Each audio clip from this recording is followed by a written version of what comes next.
ఓట్ల లెక్కింపు సందర్భంగా అవాంఛనీయ ఘటనలు జరగకుండా అన్ని జాగ్రత్తలు తీసుకున్నట్లు కలెక్టర్ ప్రవీణ్ కుమార్ తెలిపారు.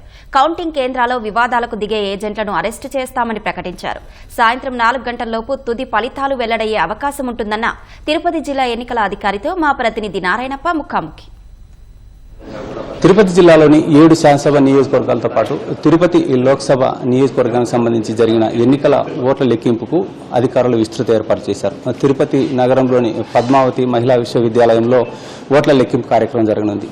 తొలి ఫలితం ఎప్పుడు, ఏ నియోజకవర్గానికి సంబంధించి ఎన్ని టేబుల్స్ ఏర్పాటు చేశారు, ఎన్ని రౌండ్లలో ఓట్ల లెక్కింపు పూర్తవుతుంది అన్న విషయాలు తెలియజేసేందుకు మన దగ్గర జిల్లా ఎన్నికల అధికారి తిరుపతి కలెక్టర్ ప్రవీణ్ కుమార్ ఉన్నారు. వారిని అడిగి మరింత తెలుసుకుందాం. సార్, ఓట్ల లెక్కింపుకు సంబంధించి ఎలాంటి ఏర్పాట్లు చేశారు? మన తిరుపతి జిల్లాలో ఉన్నటువంటి 7 అసెంబ్లీ కాన్స్టిట్యుయెన్సీస్, అదేవిధంగా తిరుపతి, చిత్తూరు కలిసి ఇక్కడ 7 సెగ్మెంట్స్ ఉన్నాయండి.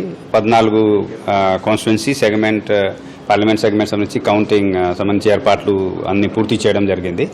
ఎక్సెప్ట్ లాస్ట్ మినిట్ కొన్ని అరేంజ్మెంట్స్ అది కూడా జరుగుతూ ఉన్నాయి. రేపు ఎల్లుండి కూడా పూర్తి చేయడం జరుగుతుంది. మ్యాన్ పవర్ కూడా దాదాపుగా 2000 మంది పైన ఇందులో కౌంటింగ్ ప్రక్రియలో పాల్గొనడం జరుగుతుంది. వాళ్ళని కూడా హ్యాండ్స్ ఆన్ ట్రైనింగ్ కూడా ఏర్పాటు చేయడం జరిగింది.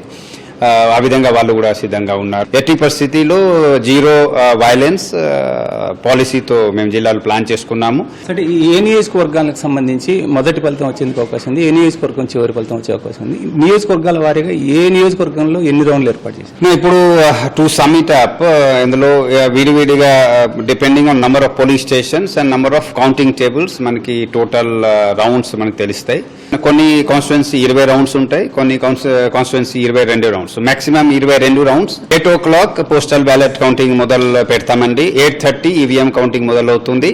Postal ballot almost 2 to 3 rounds లో పూర్తి అవుతాయి. బై 12 o'clock నుంచి by 4 o'clock postal ballot counting పూర్తి అవుతాయి. సో 9 o'clock రియల్ కౌంటింగ్ సంబంధించి రిజల్ట్ మనకి ట్రెండ్స్ తెలిసిపోతుంది అన్ని సెగ్మెంట్స్ కి. ఈ ఫామ్ 13A కి సంబంధించి gazette officer attested gazette officer seal లేకపోతే ఇట్లాంటి వివాదాల సమయంలో కొంచెం పోస్టల్ బ్యాలెట్ కి సంబంధించి కొంచెం వివాదాలు లేగే అవకాశం ఉంది కదా ఏజెంట్ల మధ్య, వీటిపైన మనం జాగ్రత్తలు తీసుకుంటున్నాము. ఇందులో అండి ఎక్కడ కూడా ఎలాంటి వివాదాలు ఉండవు.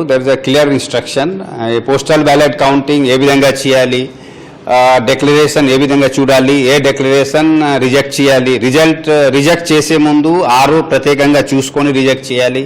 అదేవిధంగా పోస్టల్ బ్యాలెట్ లో మార్కింగ్ ఏ విధంగా ఉండాలి, ఆ రిజెక్ట్ చేయాలంటే ఏ విధంగా చూసుకొని రిజల్ట్ చేయాలి, అన్ని డీటెయిల్ గైడ్ లైన్స్ ఉన్నాయి. ఇందులో మధ్యలో ఏదైతే ఇప్పుడు మీరు చెప్పినట్టు ఉంది డెక్లరేషన్ సంతకం గురించి, దీని గురించి ఫైనల్ ఇన్స్ట్రక్షన్ ఇంకా రాలేదు కాబట్టి కామెంట్ చేయలేను. వచ్చిన తర్వాత ఆ విధంగా మేము ఏఆర్ఓకి ట్రైనింగ్ ఇస్తామండి. రీసెంట్ ఇన్సిడెంట్స్ బాగా టెన్స్ క్రియేట్ అయింది సార్. పోలింగ్ కౌంటింగ్ సెంటర్ బయట ఉన్న పరిస్థితుల్లో వాటిని ట్యాకిల్ చేయడానికి మనం ఏమైనా స్పెషల్ ఫోర్స్ ఎట్లా చేస్తాం? అదే ఇది ఇన్సైడ్ ద కౌంటింగ్ హాల్ అన్నానండి. Then throughout the district it's law and order issue. If counting ఈ రోజు నుంచి, ఆ రోజు కాదు ఎప్పుడు ఏ రోజు కూడా ఉంది, కానీ in view of the counting దాని పోస్ట్ కౌంటింగ్ 7 days దాకా మేము ప్రత్యేకంగా కొన్ని చర్య తీసుకున్నాము. ఎక్కడ కూడా లా అండ్ ఆర్డర్ సమస్యలు రాకుండా చర్య తీసుకోవాలి. ఇందులో 2-3 ఇంపార్టెంట్ పాయింట్స్. ఇందులో కొత్త చేసేది ఏం లేదు. నేను వార్నింగ్ ఏమి ఇచ్చానంటే ఎక్కడైనా ఏదైనా ఉంటే అందరికీ ఉద్యోగం పోతుంది. ఎలక్షన్ కమిషన్ అన్ని గమనిస్తూ ఉంది, రిపోర్ట్ కూడా ఆడుతూ ఉంది. సో ఎక్కడ కూడా నిర్లక్ష్యంగా పనిచేయడానికి లేదు. రెండోది అరేంజ్మెంట్ సక్రమంగా చేసి ఉండాలి. సో ఏం చేశానంటే అన్ని జిల్లాలో through out 133 vulnerable areas identify చేసుకుని పికెట్స్ పెట్టడం జరిగింది. వాళ్ళు త్రూ అవుట్ డిస్ట్రిక్ట్ కవర్ చేసుకుంటారు. అదనంగా ఆల్రెడీ మనకి తెలుసు సెక్షన్ 144 సిఆర్పిసి అమల్లో ఉంది. ఎక్కడ కూడా మోర్ దాన్ 4 మెంబర్ గ్యాదర్ అవడానికి లేదు, ఫైర్ క్రేకర్స్ బస్ చేయడానికి లేదు, సేల్ చేయడానికి లేదు, ర్యాలీ చేయడానికి లేదు, లూజ్ పెట్రోల్ కానీ డీజిల్ కానీ అమ్ముకోవడానికి లేదు. డ్రై డే 3rd ఈవినింగ్ నుంచి మొత్తం కౌంటింగ్ డే డ్రై డే పాటిస్తున్నాము. సో ఇవన్నీ కూడా చర్య తీసుకోవడం జరిగింది. అండ్ అందరూ ఛత్ర స్థాయిలో ఉంటారు. So inside the counting hall counting ప్రశాంతంగా జరగాలి, out side law and order లేకుండా అన్ని విధంగా చర్యలు తీసుకున్నామండి. ఈ ఓట్ల లెక్కింపు కేంద్రంలో సమస్యాత్మకంగా లేకుండా చర్యలు తీసుకోవడంతో పాటు ఓట్ల లెక్కింపు కేంద్రం బయట కూడా శాంతి భద్రతలు కాపాడే తరహాలో ఏర్పాటు చేశామన్న అభిప్రాయం కలెక్టర్ జిల్లా ఎన్నికల అధికారి వ్యక్తం చేస్తున్నారు. కెమెరామెన్ భాస్కర్తో వి నారాయణప్ప, ఈటీవీ న్యూస్, తిరుపతి.